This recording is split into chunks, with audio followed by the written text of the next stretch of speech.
అంటే ఇదివరకు జగనే ఈ మంచినీటి కొరతకు కారణం అని రాసేవాళ్ళు. ఇప్పుడు వచ్చేటప్పటికి ఆమె మళ్ళీ బకాయిల పాయింట్ పెట్టుకొచ్చారు. ఇన్ని సంవత్సరాలైన భారతదేశానికి స్వతంత్రం వచ్చి 77 ఏళ్ళు అయింది. ఆంధ్రప్రదేశ్ ఏర్పడి 70 ఏళ్ళు దగ్గరగా అయింది. అయితే ఈ రోజుకి కూడా ఉమ్మడి ఆంధ్రప్రదేశ్ విడిపోవడమే తప్పించి కొత్త ప్రాంతం కాదు కదా. ఇవాల్టికి కూడా తాగునీరు ఎండాకాలం వస్తే ఎత్తుక్కోవాల్సిన పరిస్థితి వచ్చిందంటే రాష్ట్రం అభివృద్ధి చెందింది, అభివృద్ధి చేశాము అని చెప్పుకునేటటువంటి పరిస్థితి ఉందా? కాబట్టి నేను ఈ రాజకీయాలు మాట్లాడడం దీంట్లో. కానీ ఇప్పుడు తక్షణం వాళ్ళకి మంచినీటి వసతి కల్పించాల్సిన అవసరం ఏంటో.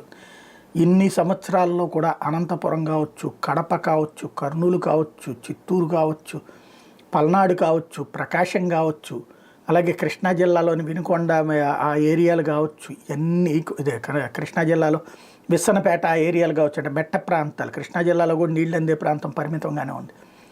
అలాగే పశ్చిమ గోదావరిలో కూడా నీళ్ళు అందే ప్రాంతం పరిమితంగానే ఉంది. మిగతా ప్రాంతాలన్నీ కష్టాల్లోనే ఉంటాయి. వాటి గురించి అసలు ఏ రోజున ఏ ప్రణాళికలు ఉండవు. అదేదో ఇప్పుడు ఈ ప్లాన్లే చెప్పుకుంటుంటారు. ఏది ఆ ప్రాజెక్ట్ అయిపోతుంది, ఈ ప్రాజెక్ట్ అయితే అయిపోతుంది. అవన్నీ సాగునీటికి సరే. తాగునీరు ఏంటి అన్నటువంటి ఈ రోజు వరకు మనం ఏం చేయలేకపోయామనడానికి సజీవమైన సాక్ష్యం. ఇప్పుడైనా దీని మీద దృష్టి సారించాల్సిన అవసరం ఉంది. లేకపోతే పోసాని కృష్ణమురళి అరెస్ట్